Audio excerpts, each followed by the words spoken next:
আজই ডাউনলোড করুন আর এনজয় করুন আপনার পছন্দের শো। মহগরিব, আমার মনে হয় আমি আরশির খোঁজ পেয়ে গেছি। তাহলে তো আমরা সাক্ষ্যজিতের কাছে ধরা পড়ে যেতাম। হ্যাঁ, ও তো বুঝতে পেরে যেত যে ওর স্ত্রী আরশিকে আমরাই জোর করে লুকিয়ে রেখেছি। কে কে গান গাইছিল? ওই জন্যই সাক্ষ্যজিতের গলাটা শোনার পর থেকে না ওই মহিলা কেমন যেন ভেবলে গেল। হ্যাঁ, সাক্ষ্যজিত কিছু একটা অনুমান করে আমাদের একবারে পিছু পিছু ঘুরতে লাগলো। তোকে প্রথমেই বলেছিলাম যদি তুই না পারিস তাহলে অন্য ড্রাইভার পাঠা। দাদা, শুনিস নি কেন? কি হয়েছে? আরে আর বলবে, আমি আসলে এই পাশ দিয়েই যাচ্ছিলাম, এখানে হঠাৎ লোকের ভিড় দেখলাম। তা আপনারা কলকাতায় শো আছে নাকি? শোনো, ওই মহিলা না, এই মহিলার এমনিতে কিছু মনে থাকছে না, অথচ দেখেছো গান শুনে গলা শুনে মনে পড়ে গেল আমার স্বামীর গলা। আমার প্রেম একবারে উথলে উঠেছে। শোনো, সাক্ষ্যজিতে সেদিনকে যদি তাড়া না থাকতো না, তাহলে সেই দিনকেই আমরা ধরা পড়ে যেতাম। দুবার আমরা বেঁচে গেলাম, ভগবানই আমাদের বাঁচিয়েছে। কিন্তু জানো,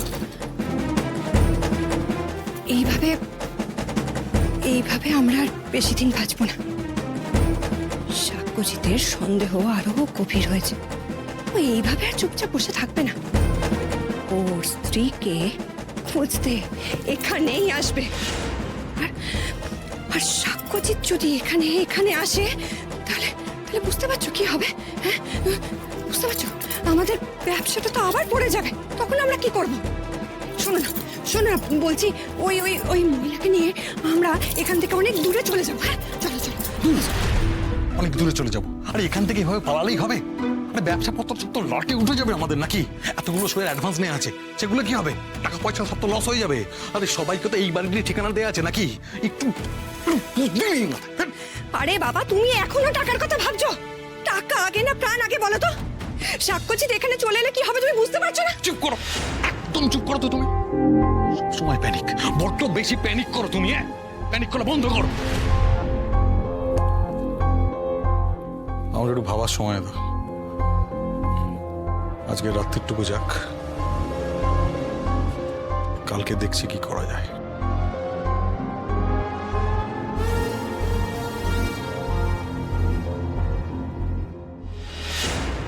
তুমি কি সন্দেহ করছো বাবলুদা? ওরা আরশির গলা ইউজ করে গানের শো করছে? একেবারেই তাই। কিন্তু আরশি, মানে আরশির গলা, আমার তো সবকিছু গুলিয়ে যাচ্ছে বাবলুদা। কিন্তু আমার কাছে ব্যাপারটা আরো বেশি স্পষ্ট হয়ে উঠছে।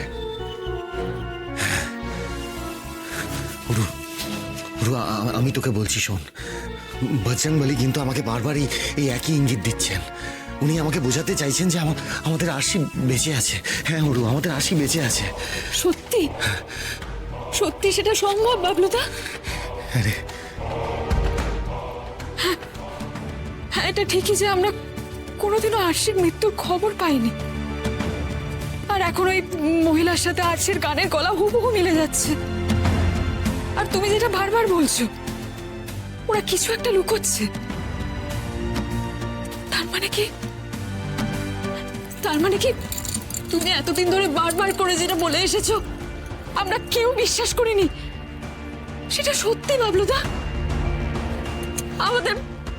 আমাদের আরশি বেঁচে আছে বাবলুদা, আমাদের আরশি বেঁচে আছে। উরু, বজরং বলির ওপর আমার বিশ্বাস ছিল যে আরশি বেঁচে আছে।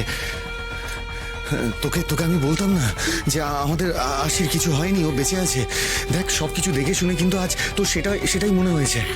বজরং বলি যখন আমাকে একটা পথ দেখিয়েছেন, তখন ওকে ওই মঞ্জুরি, সঞ্জয়, ওরা যেখানেই লুকিয়ে রাখুক না কেন, আমি আরশিকে ঠিক খুঁজে বার করব। এতদিন একটাও রাস্তা খুঁজে পাচ্ছিলাম না, কিন্তু স্বয়ং বজরং বলি আজ আমায় একটা রাস্তা খুঁজে দিয়েছেন।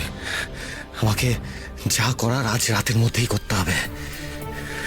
কিন্তু বাবলুদা, ওরা তো এই সব কথা অস্বীকার করবে। ওরা তোমাকে কোনোভাবে আরশির মুখোমুখি দাঁড়াতে দেবে না। আরশিকে খুঁজতে আমাকে মহাগৌরীর হেল্প নিতে হবে। আজ রাতেই আমাকে চন্দননগরে যেতে হবে। অরু, তুই এক কাজ কর, তুই গানটা আমাকে ফরওয়ার্ড কর। কিন্তু বাবলুদা, আমাকে নিয়ে এত ভাবিস না, আমার কিচ্ছু হবে না অরু, কিচ্ছু হবে না আমার। বাবলুদা, বাবলুদা,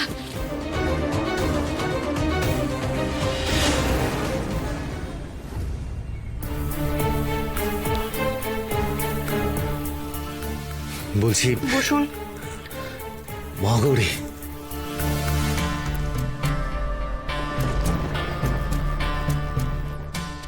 আপনি এখানে? দেখুন আমি একটু ব্যস্ত আছি, আপনি পরে আসুন। মহাগৌরী, মহাগৌরী, আমার কথা শোনো। আসলে একটা বিপদে পড়ে আমি এখানে এসেছি। কি বিপদ? সব তো ঠিকই ছিল। মহাগৌরী, আমার মনে হয় আমি আরশির খোঁজ পেয়ে গেছি। আরে এটা তো ভালো খবর। কোথায় আছেন আপনার স্ত্রী? আমার মনে হয় আরশি এখন চন্দননগরে একটা বাড়িতে আছে, ওকে লুকিয়ে রাখা হয়েছে। তুমি প্লিজ আমার সঙ্গে যেতে পারবে? দাঁড়ান। আপনার স্ত্রীকে লুকিয়ে রাখা হয়েছে মানে? সেটা আপনি কি করে জানলেন? ঠিক আছে, আপনি এখানে বসুন, আমাকে পুরোটা খুলে বলুন। বলছি, আজ সকালে তুমি চলে যাওয়ার পর দুজন আমাদের বাড়িতে কীর্তন গাইতে এসেছিলেন। ওরা চন্দননগরে থাকে। সাক্ষ্যজিৎ বাবু, উনি কে? উনি আমার স্ত্রী। প্রথমত ওরা আরশির ছবি দেখে হঠাৎ চমকে উঠলো, কেমন একটা অদ্ভুত বিহেভ করতে শুরু করলো। তারপরে যখন মঞ্জুরি গান গাইতে শুরু করলো তখন আমি বুঝতে পারলাম ওটা আরশির গলা। আমি তখন ডিরেক্টলি ওদের চার্জ করি, এটা ওনার গলা হতেই পারে না, এটা আরশির গলা। পৃথিবীতে একই রকম দেখতে দুজন মানুষ হতে পারে, আর দুটো মানুষের গলা প্রায় এক হতে পারে না। দেখুন এরকমটা কিন্তু হতেই পারে।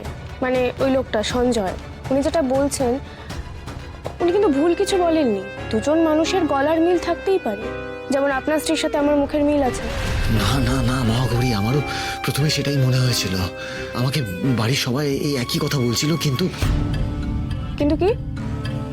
কিন্তু আমি তোমাকে প্রমাণ দিচ্ছি, তুমি মন দিয়ে শোনো। লহ গৌরাঙ্গের নাম রে, ভজ গৌরাঙ্গ। এই গানটা আজ সকালে মঞ্জুরি গিয়েছিল, এটা শুনলে তো?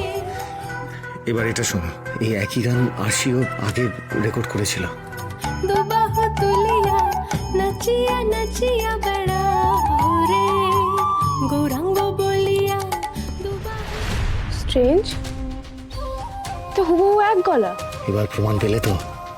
দুজনের হুবহু একই গলা। How is it possible?